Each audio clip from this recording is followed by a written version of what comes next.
Hi ನಮಸ್ಕಾರ news ಫಸ್ಟ್ಗೆ ಸ್ವಾಗತ. ನಾನು ನವೀನ್ ಕುಮಾರ್ ಬಿಎನ್. ಇದೊಂದು ವಿಚಿತ್ರ ಕೇಸ್. ಸರಿಯಾಗಿ 5 ವರ್ಷಗಳ ಹಿಂದೆ ನನ್ನ ಹೆಂಡತಿ ಕಾಣ್ತಿಲ್ಲ ಅಂತ ಗಂಡ ಕಂಪ್ಲೇಂಟ್ ಕೊಟ್ಟಿದ್ದ. ಅದಾದ ಕೆಲ ದಿನಗಳಲ್ಲೇ ಒಂದು ಬಾಡಿ ಕೂಡ ಸಿಗುತ್ತೆ. ಪೊಲೀಸರ ಪ್ರಕಾರ ಪತಿರಾಯನೇ ಕೊಲೆಗಾರ ಅಂತ ಜೈಲಿಗೆ ಕಳಿಸ್ಬಿಡ್ತಾರೆ. ಆದರೆ ಇದೀಗ ಆ ಮಿಸ್ ಆಗಿದಂತಹ ಪತ್ನಿ ಮಲ್ಲಿಗೆ ಪ್ರತ್ಯಕ್ಷ ಆಗಿದ್ದಾಳೆ. ಇಲ್ಲಿ ರೆಡ್ ಚೂಡಿದಾರ ಹಾಕ್ಕೊಂಡು ಪೊಲೀಸರ ಜೊತೆಗೆ ನಿಂತಿದ್ದಾಳಲ್ಲ, ಇವಳೇ ಈ ಕಥೆಯ ಸೂತ್ರಧಾರಿ. ಹೆಸರು ಮಲ್ಲಿಗೆ ಅಂತ. ಇದೇ ಮಹಿಳೆ ಮಲ್ಲಿಗೆ 5 ವರ್ಷದ ಹಿಂದೆ ಮೆಲ್ಲಗೆ ಗಂಡ ಮಕ್ಕಳನ್ನು ಬಿಟ್ಟು ಹೋದವಳು ಇದೀಗ ಸಡನ್ ಆಗಿ ಪ್ರತ್ಯಕ್ಷವಾಗಿ ಎಲ್ಲರಿಗೂ ಶಾಕ್ ಕೊಟ್ಬಿಟ್ಟಿದ್ದಾಳೆ.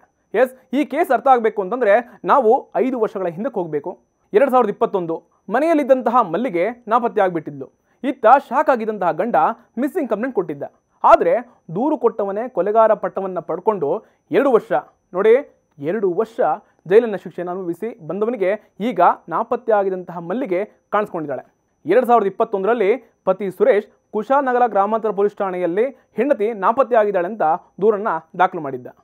ದೂರು ಕೊಟ್ಟಂತಹ ಸ್ವಲ್ಪ ದಿನಗಳಲ್ಲೇ ಒಂದು ಶವ ಕೂಡ ಸಿಗತ್ತೆ.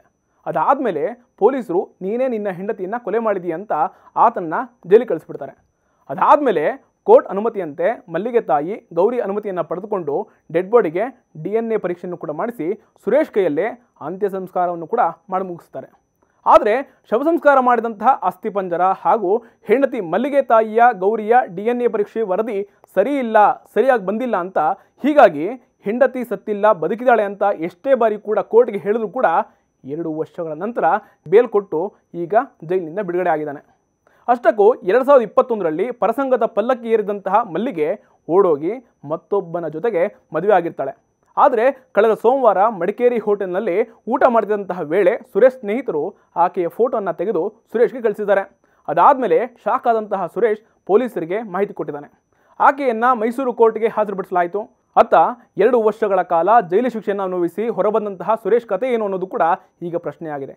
ಹೆಂಡತಿಯ ಮೋಸ, ಕೊಲೆಗಾರನ ಪಟ್ಟ, ಮಾಡದಂತಹ ತಪ್ಪಿಗೆ ಜೈಲು ಶಿಕ್ಷೆ. ಈ ಘಟನೆಯಿಂದ ಅಕ್ಷರಶಃ ಕೂಗೋಗ್ಬಿಟ್ಟಿದ್ದಾರೆ. ಅತ್ತ ಇದಕ್ಕೆಲ್ಲ ಬೆಟ್ಟದಪುರ ಪೊಲೀಸರೇ ಕಾರಣ ಅಂತ ಮಲ್ಲಿಗೆಯ ಗಂಡ ಸುರೇಶ್ ಅವರೇ ಹೇಳ್ಕೊಳ್ತಾರೆ. ನಾನು ಕೂಡುವುದು ಅವಳಿಗೆ ಕೂಡಿಸಿ ಚಿಪ್ಸು ತಿನ್ನಿಸಿ ನಾನು ತಿಂದು ಅವಳ ತಲೆಗೆ ಹೊಡೆದು ಆ ಗುತ್ತಿಗೆ ಹಾಕ್ಬಿಟ್ಟು ನಾನು ಬಂದನಂತೆ ಪೊಲೀಸ್ ಸೃಷ್ಟಿ ಮಾಡಿ ಮಡಗಿದ್ದು. ಬಟ್ಟೆ ಎಲ್ಲ ಬಿಚ್ಚಿಸಿದ್ರು, ಬೇರೆ ಚಡ್ಡಿ ಮಾತ್ರ ಉಂಟು. ದೊಣ್ಣೆ ತಗೊಂಬಂದರು, ಆ ಕಡೆ ಈ ಕಡೆ ಹಗ್ಗದಲ್ಲಿ ಕಟ್ಟಿದ್ರು. ಈ ಹಂದಿ ನ್ಯಾತ್ ಹಾಕ್ತಾರೆ ನೋಡಿ, ಆ ಥರ ನ್ಯಾತ್ ಹಾಕಿದ್ರು. ಕಾಲು ಕಟ್ಟು ಹಾಕಿದ್ರು, ಕಾಲು ಹಸ್ತಕ್ಕೆ ಏಟು ಒಪ್ಪುಕೊಳ್ಳೋದ್ರೆ ಸಹಿಸಿ ಹಾಕ್ಬಿಡ್ತೀವಿ ಅಂತ.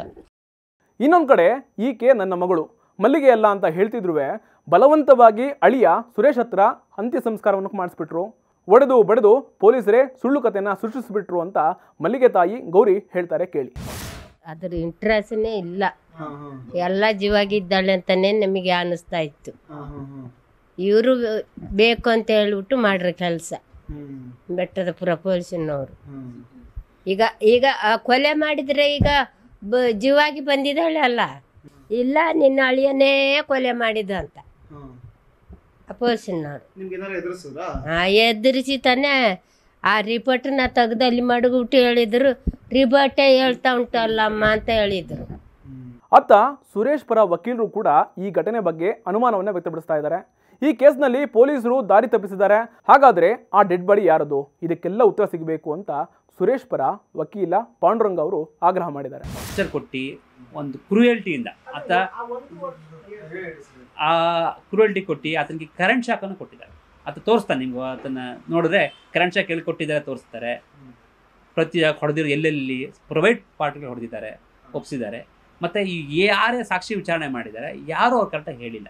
ಈ ಪೊಲೀಸ್ನವ್ರು ಮಾಡಿರ್ತಕ್ಕ ಇನ್ವೆಸ್ಟಿಗೇಷನ್ ಎಲ್ಲದೂ ಕೂಡ ಫೇಕ್ ಆಗಾದರೆ ಇದರಿಂದ ನಿಜವಾದ ಅಪರಾಧಿಗಳು ಈ ಪ್ರಕರಣದಿಂದ ಅವ್ರನ್ನ ಬೆಟ್ಟು ತಪ್ಪಿಸ್ಕೊಳ್ಳೋ ಸಾಧ್ಯತೆ ಇದೆ.